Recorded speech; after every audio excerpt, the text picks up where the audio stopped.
बातों को स्वीकार करें तब मैं उनके बाएं भाग में आऊंगी।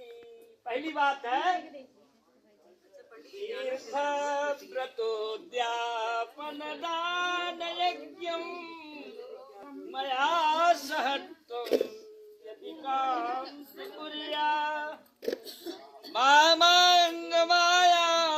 तदा त्वदीयं जगादवाक्यं प्रथमं कुमारी। अन्ना ने कहा देखिए तीर्थ व्रत दान यज्ञ ये स्त्रियों के स्वाभाविक कर्म हैं, इनमें आप रुकावट नहीं डालेंगे तब मैं आपके बाएं भाग में आऊंगी। पहली बात कन्या ने कहा। दूसरी बात है हव्य प्रदानैरमरान्वितिश्च काव्य प्रदानैर्यदि पूजयेथा मामांगमायामि तदा त्वदीयं जगाद कन्या वचनम द्वितीयम्। दूसरी बात कन्या ने कहा आप हवन यज्ञ करे अथवा चुप रहिए अब समय। आप यज्ञ हवन करें अथवा पितरों का श्राद्ध तर्पण करें। देव क्रिया और पितृ क्रिया दोनों क्रियाओं को मुझे साथ लेकर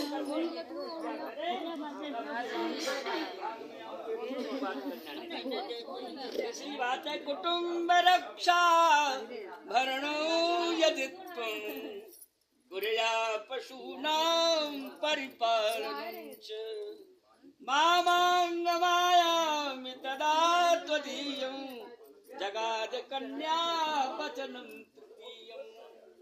इस वैवाहिक संबंध से बाल बच्चे हो जाएंगे, उनके भरण पोषण की जिम्मेदारी, शिक्षा की जिम्मेदारी और पशुपालन की जिम्मेदारी, उनको दूध पानी मिलता रहे, ये सब कार्य आप स्वीकार करें तब मैं आपके बाएं भाग में आऊंगी। तीसरी बात करना नहीं। चौथी बात है धनाधिकार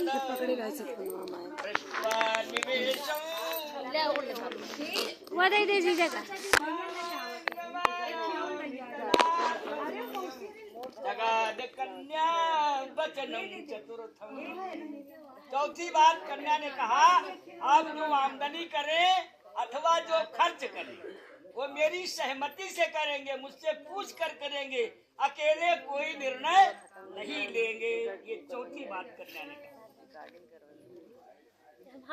देशांतरे देवालयाराम तडाग कूप बापी विदध्या यदि पूजयेतुं मामांगमायामि तदा त्वदीयं जगाद कन्या वचनम च पंचमम्।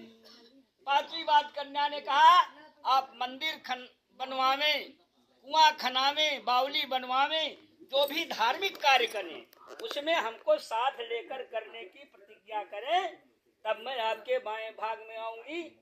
ये पांचवी बात कन्या ने कहा। छठवीं बात है देशांतरे वा स्वपुरांतरे वा यदा विदध्या क्रय विक्रयेतुं मामांगमायामि तदा त्वदीयं जगाद कन्या वचनम च षष्ठम।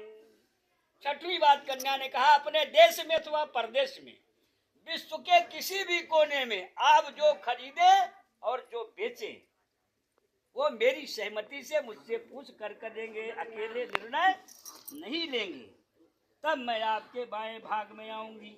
ये कन्या ने छठवीं बात कहा। सातवीं बात है सबसे महत्वपूर्ण है न सेवनीया परकीय जाया त्वया भवे भाविन कामनीश्च मामांगमायामि तदा त्वदीयं जगाद कन्या वचनम च सप्तमम्। सातवीं बात कन्या ने कहा कि आपको कितनी सुंदर से सुंदर स्त्री मिले, संपर्क में आवे, अगर बड़ी है तो माता की तरह देखोगे, समकक्ष है तो बहन की तरह देखोगे, और छोटी है तो पुत्री की तरह देखोगे, पत्नी का संबंध केवल मुझसे आपका होगा और कहीं नहीं होगा, ये आप स्वीकार करें। तब वर मांगे वरांगना। वरांगना ने वर से ये 7 बातों को निवेदन किया कि ये 7 बात स्वीकार करें, तब मैं आपके भाग में आऊंगी। स्वीकार है ना भैया? देखिए उन्होंने स्वीकृत प्रदान किया है और सहर्ष मौनम स्वीकार लक्षणम, यहाँ तो सिरहिला करके अनुमति दे रहे हैं, लेकिन नहीं तो जोर से बोल देना, उसमें क्या दिक्कत है? अरे जोर से बोल देंगे भैया, कह दो जोर से, क्या बात है, जोर कहो वो कह देंगे। प्रावधान नहीं है तो इसलिए मौनम, हमने बताया मौनम स्वीकार लक्षणम। अगर किसी बात को मौन होकर सुन रहा है, प्रतिरोध नहीं कर रहा, तो स्वीकार कर लिया। स्वीकारने के 6 लक्षण होते हैं और नकारने के भी 6। तो ये उसमें एक लक्षण है। आपके यहाँ जो विवाह है वो संस्कार है, और भी धर्मों में जो है वो विवाह एक समझौता है, वो कॉन्ट्रैक्ट है। हमारे यहाँ समझौता नहीं, संस्कार है। हमारा संस्कार है, तो संस्कार में हम लोग कुछ कहते नहीं। समझिए चीजों को, उनके यहाँ कबूल होता है ना मुसलमानों को, यहाँ कबूल नहीं है। समझौता है, हमारे यहाँ संस्कार है। हमारे यहाँ संस्कार जन्म जन्मांतर तक नहीं टूटता। कहते हैं 7 विवाह 7 जन्म 7 भ्रामरी, जो आप लोग कहते हो, ये उसका प्रावधान है। देखिए अभी जो विवाह पद्धति संपन्न कराई जा रही है, इस पद्धति को शास्त्र में ब्राह्म विवाह कहा गया है। 8 प्रकार के विवाह शास्त्र में वर्णित है। जो पद्धति अभी आपके सम्मुख कराई गई, शास्त्र में इसको ब्राह्म विवाह कहते हैं। दोनों पक्ष के प्रजामंडल, दोनों पक्ष के आचार्यगण, दोनों पक्ष के बंधु बांधव, रिश्तेदार संबंधी आज आपके इस विवाह के साक्षी बन रहे हैं। भगवान गणेश, माता गौरी, कलश देवता, नवग्रह पीठ, साक्षात अग्नि, और अभी सूर्योदय होने को है तो ध्रुव का ध्यान व भगवान सूर्यदेव का ध्यान भी करना चाहिए। वे भी आपके विवाह के साक्षी बन रहे हैं। 4 दिशाएं, 4 कोण, एक ऊपर एक नीचे, ये 10 दिक्पाल देवता जो हैं वो भी आपके विवाह के साक्षी हैं। 33 कोटि देवी देवता आपके यज्ञ मंडप में, आपके इस धर्म मंडप में आपके विवाह के साक्षी हैं। ये साक्ष्य स्वरूप है। इसकी महात्मा इतनी है जी कि ब्राह्म विवाह की परिधि आजीवन जीवन में कभी शेष नहीं हो सकती। भगवान राम ने ब्राह्म विवाह सीता जी के साथ किया और स्वर्ण की सीता बनी अश्वमेध यज्ञ में, फिर दोबारा उन्होंने विवाह नहीं किया, क्योंकि एक बार उनका ब्राह्म विवाह हो चुका था। भगवान श्री कृष्ण का दैव गति से ब्राह्म विवाह नहीं हुआ राजा जी के साथ, सारा जीवन उन्होंने विवाह किया। 16,108 सारा जीवन उन्होंने विवाह ही किया है।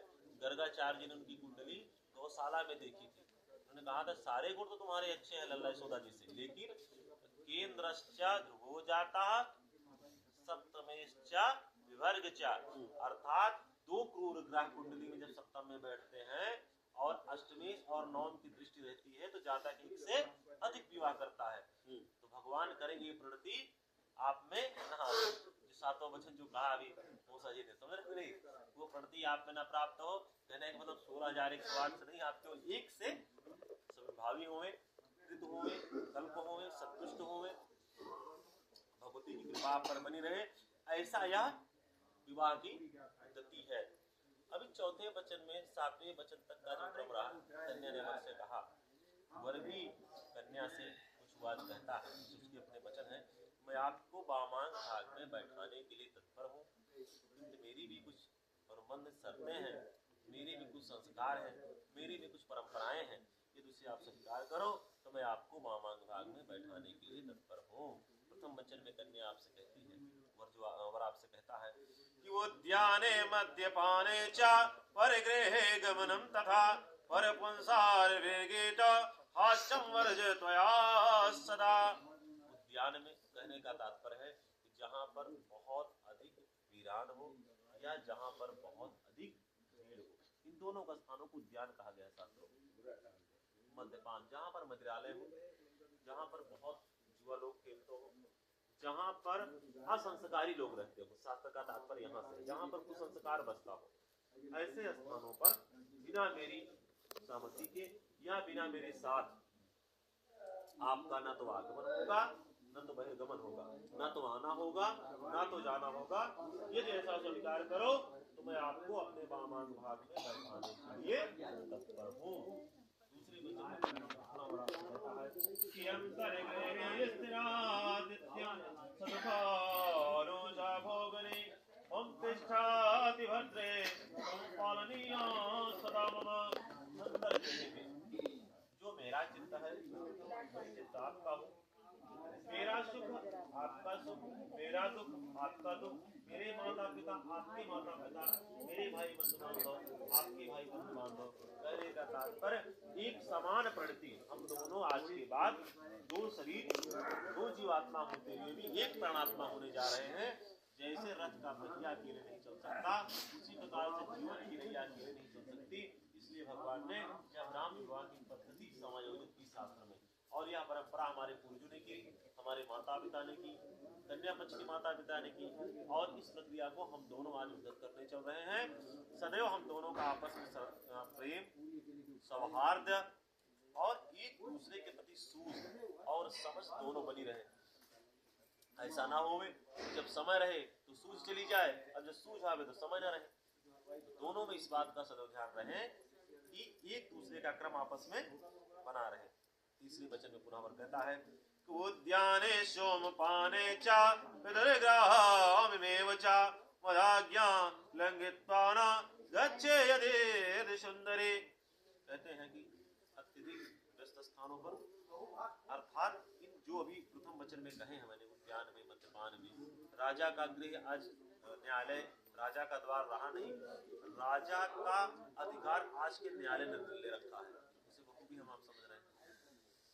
तो ऐसे स्थानों पर, कचहरी में भी ऐसे स्थान पर आपका जाना सर्वथा वर्जित है। और यहाँ तक कि पिता के घर में भी, यद्यप शास्त्र कहता है अपने घर में, पिता के घर में, ससुर के घर में, गुरु के घर में, भगवान के घर में, 5 जगहों पर बिना आप गृहों पर बिना अनुमति के आप जा सकते हैं। किंतु सती बिना शंकर जी की आज्ञा से यज्ञ में गई थी, परिणाम हमारे आपके सामने है, इसलिए आपका आगमन यहाँ भी बिना मेरी आज्ञा के नहीं होगा। ये जैसा स्वीकार करो तो मैं आपको वामांग भाग में बैठाने के लिए तत्पर हूँ। सदैव सेवा कुरु मे गुरुणा मदीय चित्तानुगा च भूया पतिव्रता धर्म परायणत्वं गृह कार्य सकलं कुरुष्व शासी।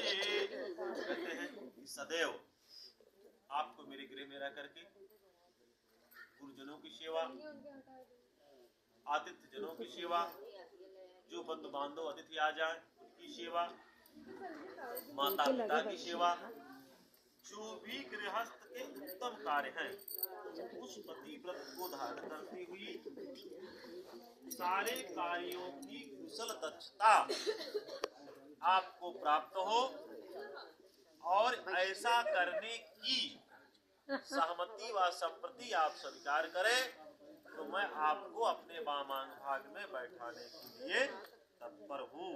पुनः और कहता है कि मदीय चेत्तानुगं तचित्तं चित्तं सदा मदाज्ञा परिपालनं च पतिव्रता धर्म परायणत्वं कुर्या सदा सर्वमिमं प्रयत्नम्।